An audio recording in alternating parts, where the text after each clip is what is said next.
That's right, but ordinarily I forget continue to watch for. For me, step 10 is after the fact. Step 11 is before the fact. Because like Roger said, I get a clean shot at Absolutely. Absolutely. It's before the fact and after the fact. That's it. Because in the fact, when you're in the middle of that day,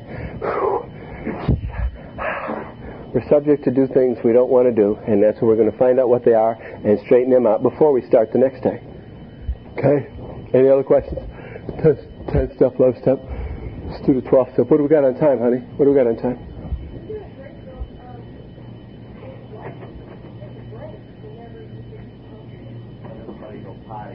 Do you think if we let these drunks out that door, they're going to come back? Oh, maybe they would. They ain't like these guys I'm used to working with. I'm sorry.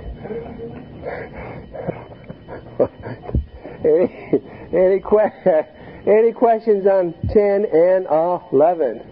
Now, as you can see, 10 and 11 are the no writing. There is all of it is on the inside of our heads and our hearts. It's our relationship to ourselves and our relationship to God. And the only way we get there is by clearing away the wreckage of the past, that 4-step, finding what the problem is, start to remove these things with honesty and humility and fearlessness in 5, asking God to remove these things in 7, and taking action on the removing of these things. Now, the removing of our pride and our ego and our dishonesty and our fear, all of that takes place in 9, you see. That's the action on our part. That's action, and the rewards of that action is that in 10 and 11 we can see ourselves better. We can identify ourselves better, and then we can ask God to remove, to prevent, to give strength, to give courage, as long as we get rid of self-will. Big prayer. Big prayer. Step 12. Now, step 12 once again is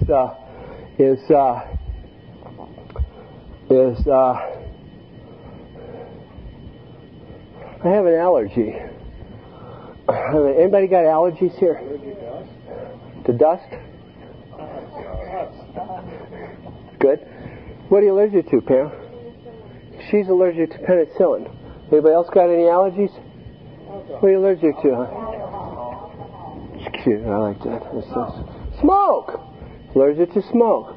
What happens when you take penicillin, Pammy?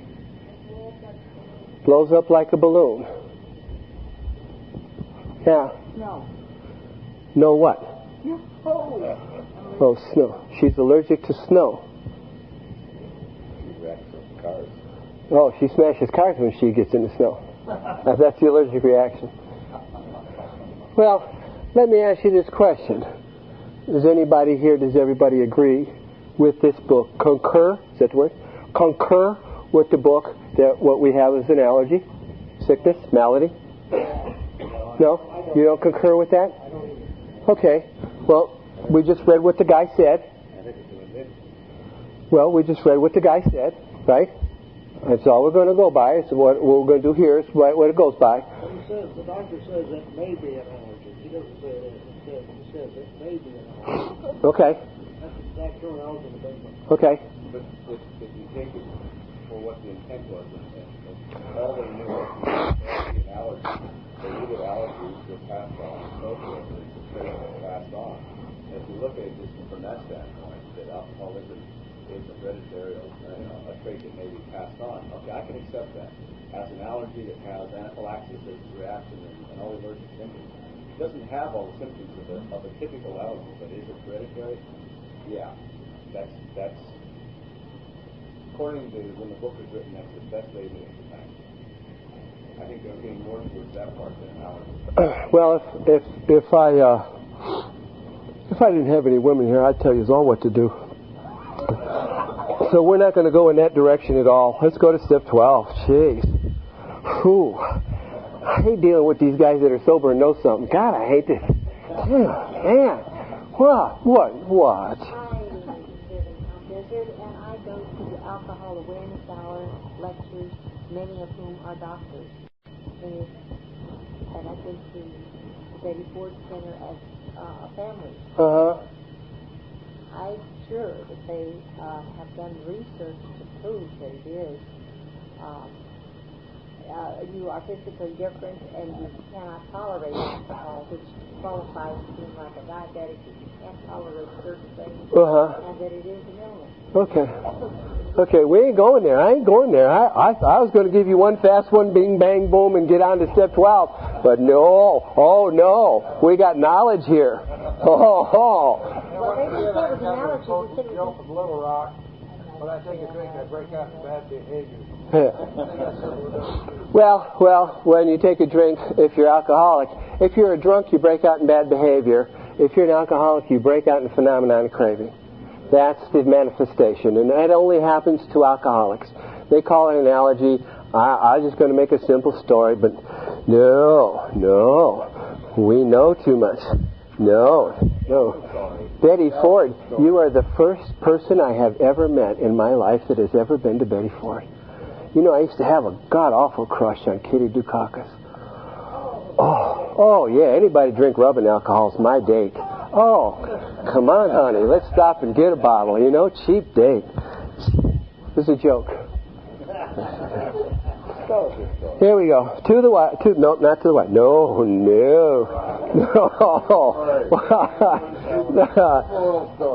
Chapter 7, working with others. Chapter 7 is also the 12th step, working with others. It's a very important thing to do. They dedicate a whole chapter to it. Out of 164 pages, they dedicate a dozen or so pages to this chapter. That's how important it is. It's very important that you work with others. Nothing so much ensures sobriety as intensive work with other alcoholics. It succeeds when everything else fails. Or something like that. So here's directions for the 12th step. Now understand this. Let's do this once again. Is that there are a multitude of directions for the 12th step. Let's say he's got, let's say that he. So if you run into a situation, you don't know what to do about a 12th step, a call, let's say he doesn't have a place to stay. They give you directions. Let's say they give you directions on, let's say when you talk to his wife, and let's say when you first meet him, and let's say, and that's what they give you. Now a lot of these directions are antiquated. Dangerous statement, ain't it? Simply because the chances of us, me and you, making a cold call on a new man are slim. Never been to AA, never been to treatment, never been to detox, never been to, you know what I'm trying to say? I hate to say this, it doesn't break my heart, but we have turned over a lot of our responsibility to professionals. I hate to say that. I don't know if it's right. I'm just saying that it is. And I'm saying that there's better treatment for alcoholics at a hospital than they can get in my basement. That's true. They're going to get better food, you bet on that. Not more, but better. I feed them good. You're going to get better medicine, you're going to get better cleaner sheets and all of that other stuff. That's all true. That's all true. But the directions that they give us here and here and here and here are cold call directions. Guys, never heard of AA. So we have the wife to go to, have the doctor. All of that stuff is wonderful if you can catch a new guy. If you can catch a new guy. It doesn't have by any what am I looking for? The census. Do you think that's true? Yes, no, maybe. Pretty much. No comment. That cold calls are far few and in between. Cold calls. First time, never been in AA, never heard of AA, don't know nothing about AA, never been in treatment or detox. AA, that's what we're talking about. Well, that's the first 4 or 5 pages is dedicated to that. But what, honey? No, okay. But there are some real solid things here that will apply whether the man has been in AA before, been in detox before. Doesn't matter what. So I'm going to attempt to. Now you'll see I don't have no lines, no lighters, no nothing. So we're going to stumble through this ourselves, right? How about that? We do that? Let's go to page 90. If there's any indication that he wants to stop, second paragraph. If he's in a meeting, what do you think? Does he want to stop? So that works. You follow me? Now they're going to go on and say, go to his house, find out what kind of guy, what kind of religion, and all kinds of stuff.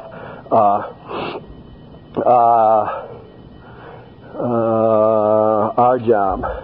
Help me out. Look, if you see it, grab it. Our directions. If you see our directions in here, I mean, they got directions to the wife. Don't. The first paragraph of this chapter. First paragraph. Yeah. You must not miss. You must not miss. Oh, well, we read that. I didn't add those words, but that's exactly right. There's nothing so much ensures sobriety as a sense of worthwhile alcoholics. I'm taking a meeting. Okay? Second paragraph. Okay? Frequent contact with newcomers, with each other, is a bright spot of our lives. Okay? Let's go on to page 90, bottom of the page. If you discover a prospect, find out what you can about him. If you discover a prospect for Alcoholics Anonymous. If he gives any indication he wants to stop drinking. If I meet him in a meeting, I got an idea that maybe that's what he wants. I go to the bottom page. If he doesn't want to see you, never force yourself on him. That's a direction. It doesn't matter who or where, in a treatment, detox, in his own house, been AA, never heard of AA. Don't force yourself on him. Neither should the family. Now, that's family. That's not our directions. Usually the family should try to tell you a story. That's not our directions. See your man alone if possible. That's a pretty good direction. But they've been around AA so much, usually you pick them up at a meeting or a halfway house or detox or something. First, engage in general conversation. This is a very good thing. Men do this well. We call it lying, but they call it general conversation. After a while, you thought that was funny. You know that. I heard you tell some whoppers since we've been on this trip. After a while, turn the face, talking and drinking. And if you're there in a meeting, it's not hard to say, how about them Browns? How about them? Now, I really don't give it. I couldn't care if Browns. I don't care if they win or lose. You got it? But it's a great opener to a conversation. Got it? You got a problem? You want to drink? You want to stop? Whatever it might be. Tell them about your drinking habits, symptoms, and experiences, and encourage them to speak about yourself. Tell them about your drinking habits. There's the key. This is where we're using our past as our greatest tool. We're using our yesterdays to serve us today. We won't be afraid of the past, nor wish to close the door on him. If he's communicated, give him a sketch of his drinking career. Let's say nothing a moment. Now that was accomplished. If he's in a serious mood, and they're telling you these things, you see. They're getting in great detail. If the guy's a funny guy, tell funny stories. If he ain't a funny guy, get into serious moods. Stay right with the guy, whatever it is. Get him to tell some of his humorous stories. When he sees you know about the drinking game, commence to describe yourself as an alcoholic. It's almost like, well, that's why we're here at these meetings. Because you understand what I'm trying to say? Walking into a house and sitting down with a guy and saying, I understand you have a drinking problem. Yeah. You ever been to AA? No, I never heard of it. I don't even have a car. That kind of stuff. Very rare. Very rare. Tell them how you were baffled, how you finally learned you were sick. Give them an account of the struggles you made to stop. This is identification. Bill's story. First story in the book. Anybody reads that book who's a real drunk, say, that's me. That's me. I got that. I did that. I stole out of her slender pocketbook. I stole out of her fat pocketbook too, but I was just a thief. We suggest what we have done in the chapter of alcoholism. If he's an alcoholic, he will understand you at once. He will match your mental inconsistencies with some of his. Pretty normal conversation. Okay? Pretty normal. If your brother-in-law's down, you won't try to tell him funny stories, you kind of console him. If he's telling funny stories, you won't try to bring him down. You'll try to share. We'll tell a funny story too. You know what I'm saying? It's kind of a natural thing. But we communicate ourselves with him. Continue to speak about alcoholism as a fatal malady. Fatal malady. Very big thing. Very big thing. Talk about the conditions of mind and body which accompany it. Keep his attention focused mainly on my personal experiences. Explain many things to him. Even though your protege may not have entirely admitted his conversation, he could be curious to know how you got well. Tell him exactly what happened to you. Squiggly writing. Exactly what happened to you and how you got well. The main thing is that he be willing to believe in a power greater than himself and that he live by spiritual principles. Do you know how tough that is to talk to a new guy and say, we have spiritual principles. Do we have a power? We have a God, necessary ingredient. That takes a lot of courage, a lot of conviction of our, courage of our conviction. Is that how it goes? Courage of our conviction. Watch this. That's on 93. Let's go to 94. Top of the page. Outline the program of action. This is a new guy. We're talking about the steps here. How you made a self-appraisal. How you straightened out your past. You're going to tell him how you did it. How you did it. It's important to realize that your attempt to pass this on him plays a vital part in his own recovery. Very important is that it's necessary for me to help you. And it's going to be necessary for you to help others. You should write a book like that, huh? Pass it on. Okay. You should not be offended if he wants to call it off. Make it clear he's under no pressure and needn't see you again if he doesn't want to. Now listen to this. Now this is a lost art in my neighborhood. Lost art. If your talk has been sane, quiet, and full of human understanding, you'll perhaps made a friend. We have yellers in my neighborhood. And you better this, and you gotta do that, and if you don't do this, you're gonna do that. Such real men in my neighborhood. A candidate may give you reasons he might not need to follow the program. Do not contradict such views. Tell him I once felt the same way, but I doubt whether I could have made the progress if I had not taken action. On your first visit, tell him about the fellowship of Alcoholics Anonymous. If he shows interest, what do you think we should do? Give him a book. Give him a book. Lend him your copy of this book. If he's not interested in your solution, if he expects to act as a banker for his financial difficulties or to nurse him through sprees, you may have to drop him until he changes his mind. So this is a very hard thing for me to do. I really believe God had chosen me and Jesus and Peter to save all drunks on the face of the earth. And to not continue to drag them to meetings and not continue to be help me out, would be sacrilegious. and then this book says, if he ain't interested, leave him go. He will change his mind after he gets hurt some more. Oh, I got it now. If he is sincerely interested and wants to see you again. Now this is every one of us now, okay? This is it. Now we've gotten through all of that. This is every one of us now. Now this is us. If he's sincerely interested and wants to see you again, ask him to read this book in the interval. You got that? Is that how we're supposed to handle the court-ordered people that sit at our tables too? If he is interested in seeing you, ask him to read this book. Does that make him any more or less an alcoholic if the court has told him to come here? No. Doesn't affect that at all. That might make him more aware whether he is an alcoholic or not, because this book will describe what it is. But that'll be his decision. That's not for us to decide that. That'll be his decision whether he wants to go out to 12 steps. in the interval. After doing this, he might decide for himself whether he wants to go on. This is his decision. He should not be pushed or prodded by you, his wife, or his friends. If he is to find God, the desire must come from within. Do you understand? God, not sobriety. Not if he's supposed to find sobriety. If he's supposed to find God, when he finds God, he will find sobriety. It's one of those things that feed off of that. If he thinks he can find another way, tell him, go ahead. We merely have an approach that works for us. That's what we have in the book here, a way that works for us. Let it go at that. Let's go to 96.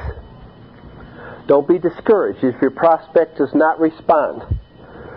Search out another one and try again.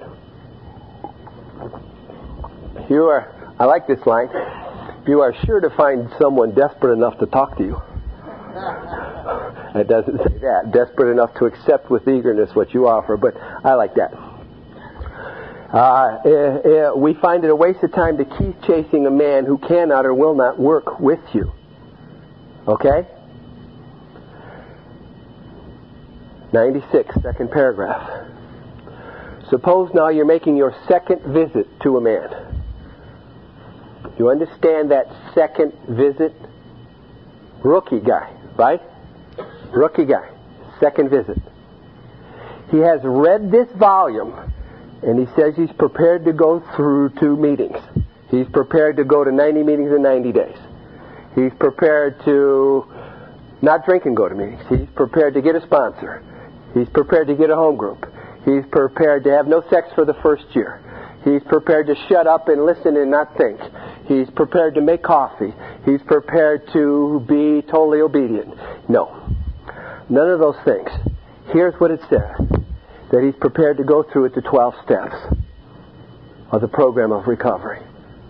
And that's what we're supposed to present to the man according to the big book of Alcoholics Anonymous, not mumbo or jumbo. That simple, clear-cut directions. Here's this book. If you read this book and decide you want what we have and are ready to go to any lengths to get it, then you're ready to do the 12-step program of recovery. What if he's only sober 6 days? Who said so what? So what? It's his choice, isn't it? What if he's sober 16 years? A lot of this going on.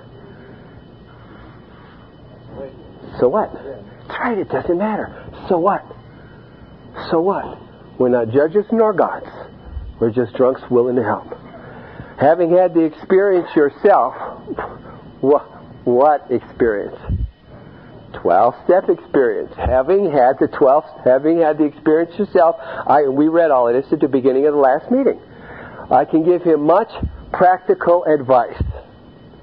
Let him know, you and I, that we are available if he wishes to make a decision. What step is that? 3. Step 3, make a decision. I'm available to do this with you. That's what it says in this book. Tell his story. What step is that? I am available to do step 5 with you, but I do not insist that you got to do it with me if you want to do it with someone else. Got it? That's my directions. He may be broken homeless. A lot of that going on. A lot of that going on. It's a lot of that going on.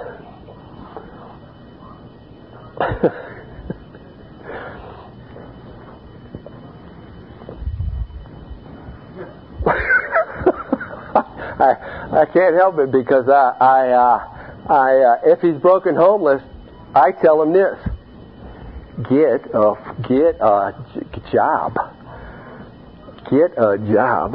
Not can I borrow 10, 20, 50, 6 or 7 times in a row. Not will you buy me cigarettes. Not will you put me in a halfway house for 8 months. Not will you, no.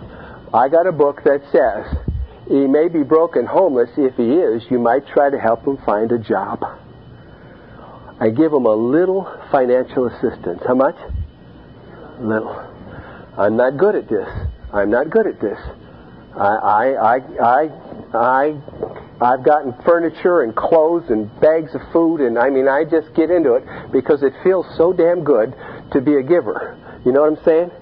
You can stay at my house But for months, and that's not good. But he should not deprive your family or creditors of money they should have. Perhaps you want to take him into your home. Yeah, that's me. For a few days. Oh, man. Oh, a few days? Well, how much help can he get in a few days? Well, if he's got a job, that's all he needs, I guess, is a few days running over here. Be certain, this is a big one, be certain, I ask my kids all the time, I want to bring a drunk in, is that okay with you? Do you know him? No. But what's he like, what's he look like, what's he does? And I always explain to my kids that he is not trying to impose upon you for money, connections, or shelter. Now let's just really examine this, because this is every 12-step call, every new guy you're ever going to have from here on and forever. If this new man is trying to impose upon you for money, connections, or shelter, money, connections, or shelter, permit this and you only harm him. And I can't tell you how many I've hurt by just being, I don't want to say a pushover or a nice guy or anything, but I have permitted that. And I have not helped them. You create a monster.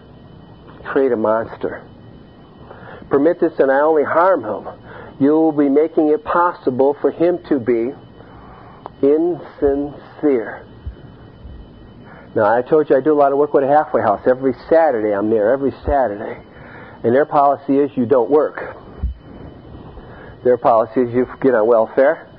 Their policy is you turn your welfare check over to them. And they feed you, clothe you, shelter you. They eat good.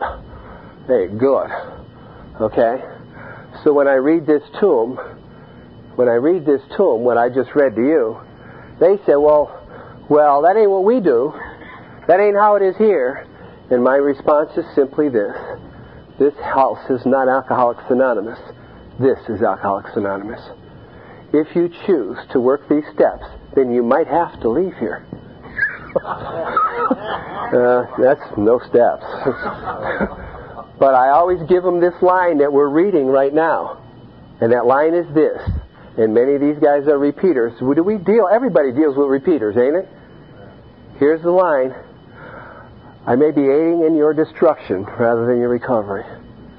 And sometimes that has an impact and sometimes that doesn't. But if I allow you the luxury of property, money, connections instead of the 12 steps, I'm cheating you. If I allow you to depend and rely upon me instead of upon God, I'm aiding in your destruction. But we never avoid these responsibilities. But be sure you're doing the right thing if you assume them, and that's a decision we have to make. Is this going to be the best thing? Sometimes they call it tough love, hard to describe, hard to distinguish. The choice is going to be yours. You have to decide or not, which is best. But helping others is the foundation stone of your recovery. A kind act once in a while isn't enough. You have to act a good Samaritan every day if need be.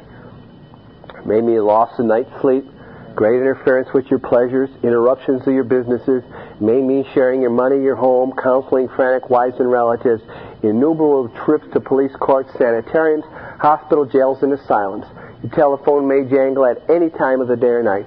Your wife may sometimes say she is neglected, whether you're in AA or not. A drunk may smash your furniture in your home or burn your mattress. You may have to fight with the guy.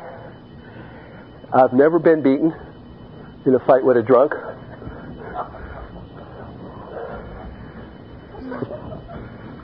Just to my credit. I don't fight with him no more. So that's only in my younger days. Huh?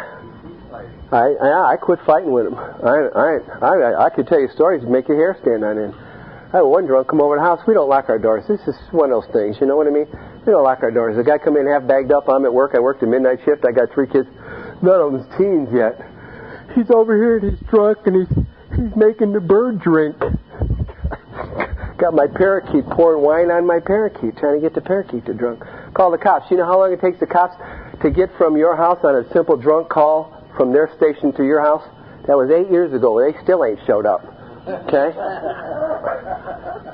But I called up one of them Broadway boys. He was there in 10 minutes. Bang! Dragged him out. Boom! Yeah. My kids were raised in a very unusual environment. Not a good, I didn't say good, you noticed that. I made a lot of mistakes. but they were just that, nothing more than mistakes. My kids, I had my littlest one. They all drank, but they don't have a problem, so we know it's not hereditary.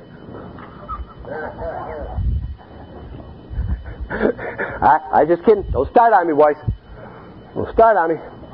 Yeah, I got one who's just but she has always been, you know what I mean? Long before she ever drank, she was always unhappy. Oh, she's only 16. We sell, fight with him when he is violent. Sometimes have to call a doctor or administer sedatives. Another time have to send for police. That was another thing I wouldn't do. Took me a long time to learn how to do that. Or an ambulance. If you give them a good whooping and put them by the fire alarm and pull it, they'll get there. You don't have to stand. Just little tidbits of information. Just pull the fire alarm. What do they want you to do if you take them to the emergency room? That's right. They want you to sign the paper saying you'll be responsible for the guy. Why? He's going to come back next week. If he lives, he's going to come back. Now here's another magic line, and I love this. We seldom allow alcoholics to live in our homes for a long time. It's not good for him. It creates serious complications in the family. Don't leave him there for a long time. Here's another one I love. Though alcoholics do not respond, there's no reason you should neglect his family. Thank God for Al-Anon. I love Al-Anon. Al-Anon is just another one of those things where that is now taken care of. It's not something we always have to deal with. Go to Al-Anon. I'll carry bags and bags and bags and bags and bags and bags and bags of groceries to homes that had nothing to do with Al-Anon. Just there was a need and I fulfilled the need. That's all. That's all.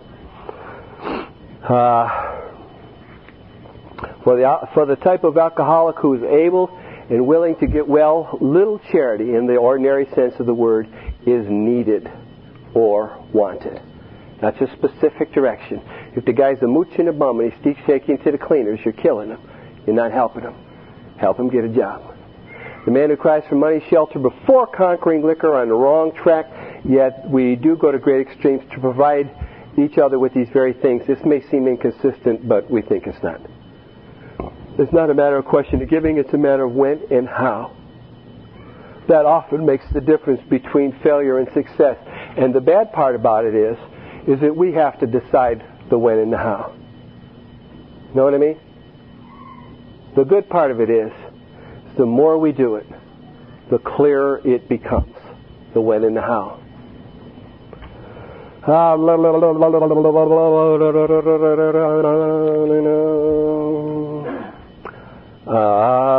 Remind the prospect that his recovery does not depend upon people. Does not depend upon who your sponsor is.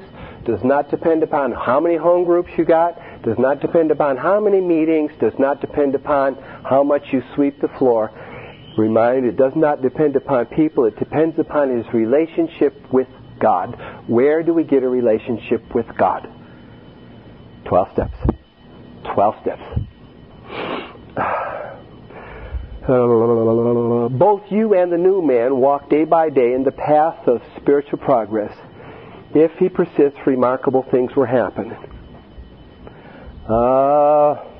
That is pretty much the foundation, the blanket directions. Okay?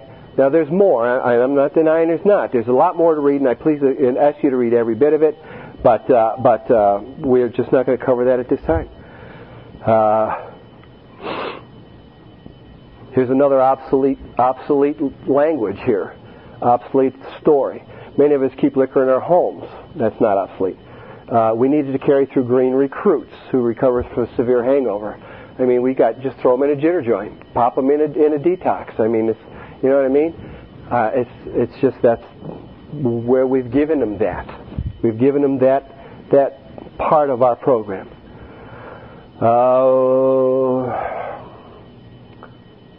We are careful never to show intolerance or hatred of drinking as an institution.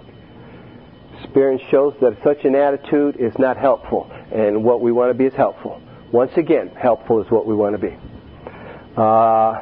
After all, squiggly writing, our problems were of our own making, page 103. After all our problems were our own making, battles were only a symbol. Besides, we have stopped fighting anything or anyone. We have to. Now understand what we have just read. Please. Has said nothing at all about going to meetings. Has said nothing at all about getting a sponsor. Has said nothing at all. And it says nothing at all about sweeping floors or floors being 12-step work or coffee cups, ashtrays, and brooms, the A's, C's, and B's, and none of that stuff. Now, am I saying any of that stuff is bad? No. That's all wonderful stuff. If you do this, all of that is wonderful stuff. It opens up doors we all know successfully. It's wonderful things. Go, absolutely. But our relationship with God, as we have read, is everything. Everything. After we get all of this into place, which is 12 steps, then meetings become a place for us to help drunks instead of somebody come and help me. It becomes a place for us to be helpers of others. It takes a lot of the selfishness out of the meetings. I hate going to meetings. I hate that people. I hate this and I hate that. I was disappointed. That was a very poor meeting. Well, be a giver instead of a taker. Don't walk into the meeting looking to get something from it. Walk in to give it. Then that makes sense, see. Unfortunately, our recovery, a lot of times, our recovery has been in the meetings. Go to meetings. And we think that the meetings are going to help us. And I got news for you. The meetings are not filled with anybody but drunks. They're not. There's no one in there. There's no really anybody in there. And the God, not. It's up to us to give them this, and then they go into the meetings looking like hunters, looking for somebody to help. How long are you sober? Need help? Need a sponsor? Sponsor? I can help you. I got a book. I got 2 books. One for you, one for me. And then you quit taking yourself so serious, and then we get a sense of humor, and everything is good. And what happens if you run up against some real serious problems in your sobriety? You don't have to drink. You do not have to drink. You do not have to drink. Why? Because our trust and reliance upon God is more important than our trust and reliance upon man. And God has always been there for me. Has never been let down. Any questions? Any questions? 12 step. Now, we blew through that pretty quick, but we covered the highlights, and that's what I was looking for. You understand that? Is that if you get a job, that seems to be the big thing in my neighborhood. Get a job. Oh, man, I'm going on welfare. You realize how many people are on SSI? I never knew this. That there are like 500,000 alcoholics and drug addicts on SSI as a disability. Alcoholism is a disability. You know who suffers that? I got no Social Security. So if you want a good retirement, make them get a job. Take it easy, friend. Don't be mad at me now. All right. Yes. Do you think we failed in public information and getting proper words, rehabilitation, counseling nationwide? We actually promoted. That's my understanding. Go ahead, I'm listening. You didn't finish it. You just... That alcoholics who have applied for SSI, they were encouraged to, and the counselors have promoted it.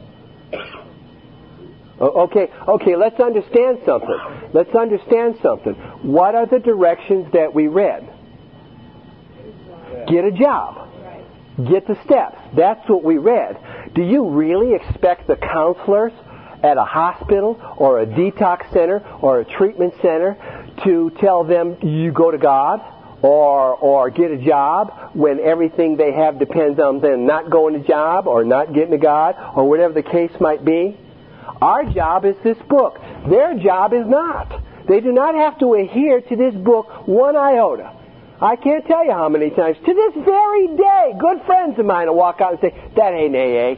Well, I know that. They never claim to be. They're a detox center, a treatment center, a halfway house. They're doing their own work, their own brand of charity or service.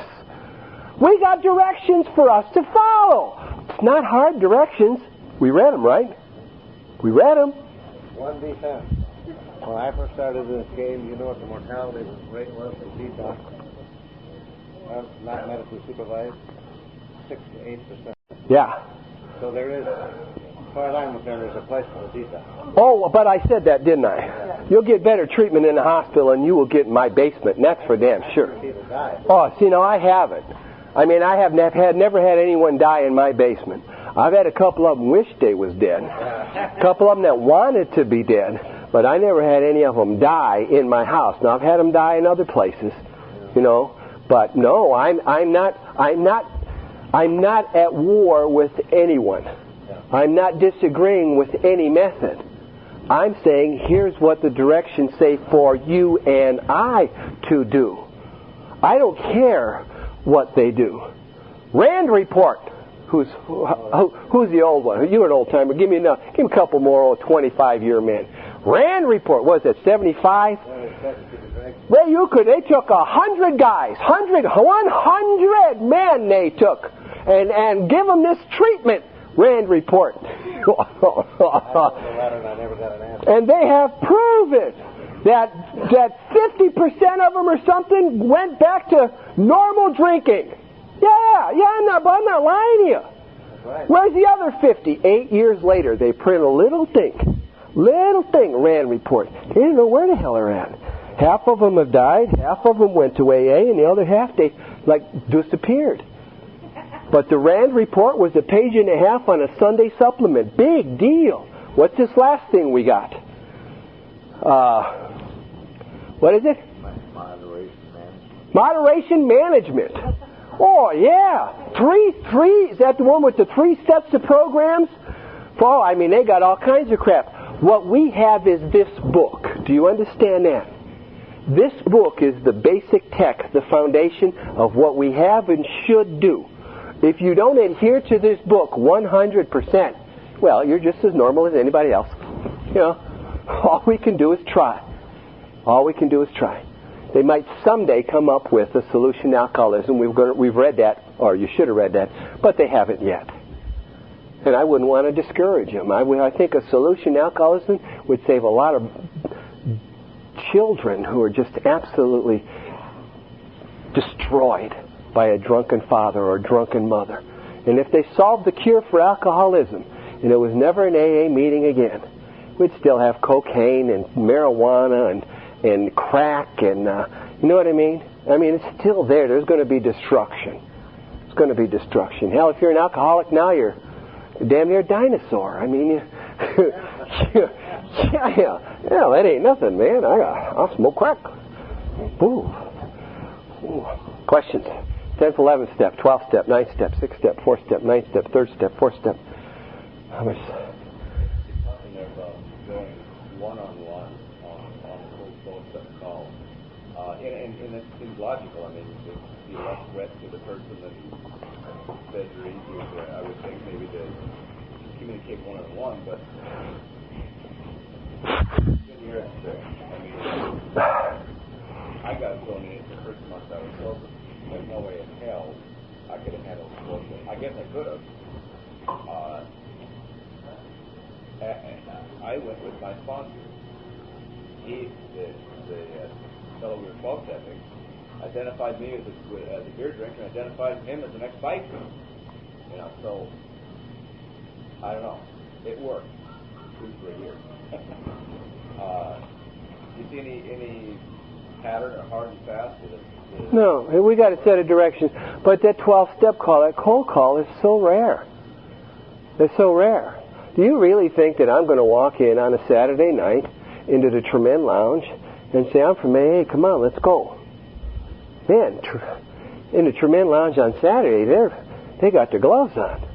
They got their gloves on. Now, Sunday afternoon, when that guy's puking his guts out and he's sick, now there's directions right out of the book. And he's really sick, and he ain't got the gloves on. He's got the barf bag on. Hey, maybe you want to stop drinking. I'm from Alcoholics Anonymous. Oh, yeah. And that same guy you talked to him 12 hours ago, you beat your head off. You know what I'm trying to say? But don't be afraid to go anywhere with the power of God. One time, many years ago, and got sued by the bartender. Oh, We had, I can't even tell you. The stories are horrendous. You can always hear stories. I had one guy was on that, what's that thing that the employees do? Some kind of assistance? What? ESP? EAP? What time is it, baby? 25 after. Oh, what are we doing here? We're just shooting a breeze. The guys took him out of work, out of Ford Motor Company. Took the guy out of work, took him to a detox center, had him arrested for kidnapping. Had the two sponsors, the two EAPA guys, arrested for kids. True, made the headlines of the page. Boy, did AA get run through the page that day, huh? Huh? Yeah, they tried to kidnap and take on Lisa. Yeah, it makes you want to not make a 12-step call. Makes you afraid. What do we do with fear? See, ask God to remove it. Don't let fear stop us from doing the right thing. Any other questions? Nothing? What should we do? Let's pray. Our Father, who art in heaven, hallowed be thy name. Thy kingdom come, thy will be done, on earth as it is in heaven. Give us this day our daily bread, and forgive us our trespasses, as we forgive those who trespass against us. And lead us not into temptation, but deliver us from evil. For thine is the kingdom, the power, and the glory forever. Amen. Thanks, guys, for letting me be here. Thanks for sharing. God bless you.